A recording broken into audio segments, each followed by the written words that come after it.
Welcome back to our channel में। चलिए start करते हैं। कॉलेजियम से संबंधित जो प्रश्न प्रायः उठते रहते हैं उससे संबंधित मैंने कुछ अपने स्वविवेक पर रिसर्च किया हूँ। और जब हालांकि आप सोच रहे हो कि रिसर्च किया हो तो ज़रूर डिग्री कर रहे हो, तो ऐसा बात नहीं है। ज़रूरी नहीं कि डिग्री करे तभी रिसर्च होता है। डिग्री तो एक पहचान के लिए होता है, लेकिन रिसर्च पढ़ाई आप खुद से भी कर सकते हैं।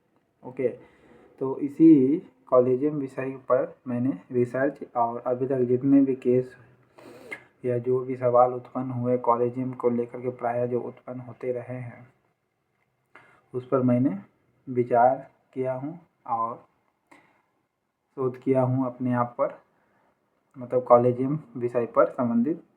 तो इसमें क्या क्या कमी है, क्या नहीं कमी है, क्या होना चाहिए या नहीं होना चाहिए, इस सब से संबंधित मैं आज बात करने जा रहा हूँ।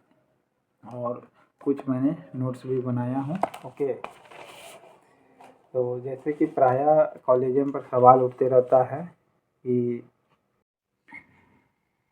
सिफारिश जैसा सिस्टम कॉलेजियम में यूज किया जाता है, जिसमें या जिसके ज़रिए जज बनता है या ट्रांसफ़र जैसी सिस्टम होती है।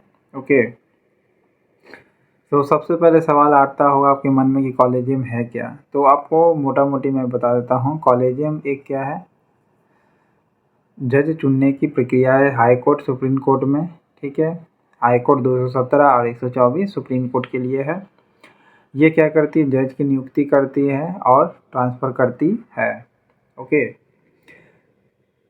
आर्टिकल 222 के ज़रिए जो है हाई कोर्ट के जज जो होते हैं ट्रांसफ़र करने का प्रोसेस दिया हुआ है।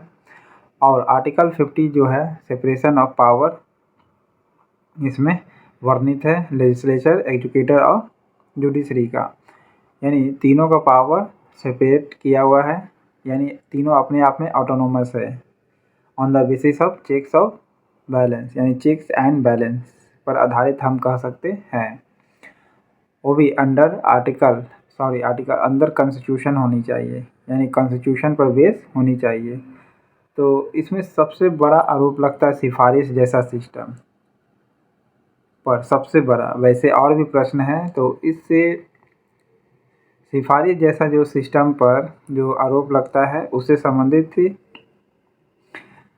कुछ प्रश्न हैं। जैसे पूछता है, कितने को नहीं पता होगा सिफारिश क्या है। तो सिफारिश जनरली होता है जज नियुक्ति की प्रक्रिया होती है करने का, जिसमें कुछ जज किसी नाम पर लेकर के क्या करेंगे, या नाम को लेकर के सिफारिश करेंगे और फिर उस व्यक्ति का चयन किया जाएगा जज के रूप में। तो यही सिफारिश है। ओके, तो फिर सवाल आता है ये तो ठीक है, तो मेरा मानना है कि बिल्कुल ये गलत है। ओके, सिफारिश जैसा पैटर्न होना ही नहीं चाहिए।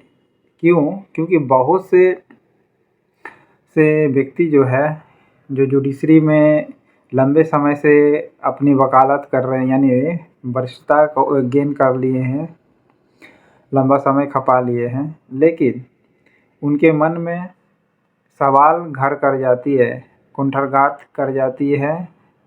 उसके मन में प्रायः सवाल उत्पन्न होते रहता है कि मैं क्यों नहीं जज बन पाया।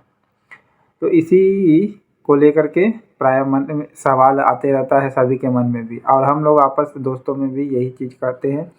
तो क्या सवाल आता है कि जैसे आरोप है कि सिफारिश करता है, तो जनरली आप देखे हो कि ज़्यादातर जो भी जज बने हैं तो कहीं ना कहीं जुडिशरी बैकग्राउंड से वो लोग रहे हैं। हालांकि उसमें कंडीशन काम करती है कि हाँ आपका एक्सपीरियंस होना चाहिए हाई कोर्ट में 10 साल का, या उससे और भी फैक्टर है। ओके, लेकिन इस सब के बावजूद भी सिफारिश जैसा पैटर्न यूज किया जाता है। तो बहुत से नामों का चयन किया जाता है, लेकिन कुछ नाम को ही चुन करके जज बनाया जाता है, जिसमें सिफारिश यूज किया जाता है वो टर्म को चुनने के लिए।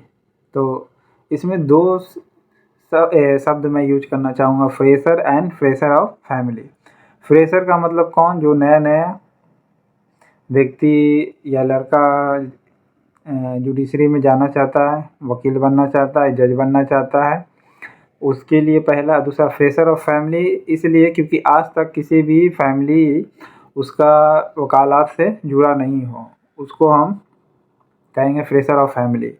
ऐसे अब तक जितने भी जज की नियुक्ति हुई है, जो आप प्रायः देखे होंगे कि सभी के सभी जुडिशरी से जुड़े होते, वकालत से जुड़े होंगे, देखे होंगे किसी के पिताजी। ओके, जैसे HR खन्ना का संजीव खन्ना, ओके सॉरी संजीव नहीं, राजीव खन्ना HR खन्ना से, CV चंद्रचूड़ से DY चंद्रचूड़, और ऐसे ही परंपरा आगे चलती रही। एक और नाम भी जान ही लीजिए, कैलाश नाथ काटजू से मार्कंडे काटजू। और भी बहुत से ऐसा फैक्टर है या बहुत से ऐसे जज है जो पॉलिटिकल बैकग्राउंड से जुड़े हुए हैं या जुड़े हुए थे उनके गार्जियन, फिर जुडिशरी में कहीं ना कहीं इनडायरेक्टली रूप से सिफारिश जैसा सिस्टम उनके नियुक्त होने में काम आई, ऐसा प्रायः आरोप लगाया जाता है। ओके, तो इस सिफारिश सिस्टम को कैसे रोका जाए या कम किया जा सकता है, इसी पर बात कर रहा हूँ। सवाल है कि सिफारिश जैसा सिस्टम अगर रहा तो मैं एक साफ कहना चाहूँगा कि ये सिफारिश जैसा सिस्टम अगर रहा तो जुडिशरी पर सवाल उठना लाजमी है और ये सवाल हमेशा बना रहेगा, कभी ख़त्म नहीं होगा। तो सिफारिश जैसा सिस्टम सबसे पहले बंद होना चाहिए। फिर सवाल आता है कि कैसे सिफारिश जो है सिस्टम को बंद किया जा सकता है। तो सबसे पहले जान लीजिए कि कैसे कैसे काम हुआ है। देखिए, भारत में वर्तमान जो कॉलेजियम प्रणाली है भाई भतीजावाद का शिकार हुआ है। ओके, और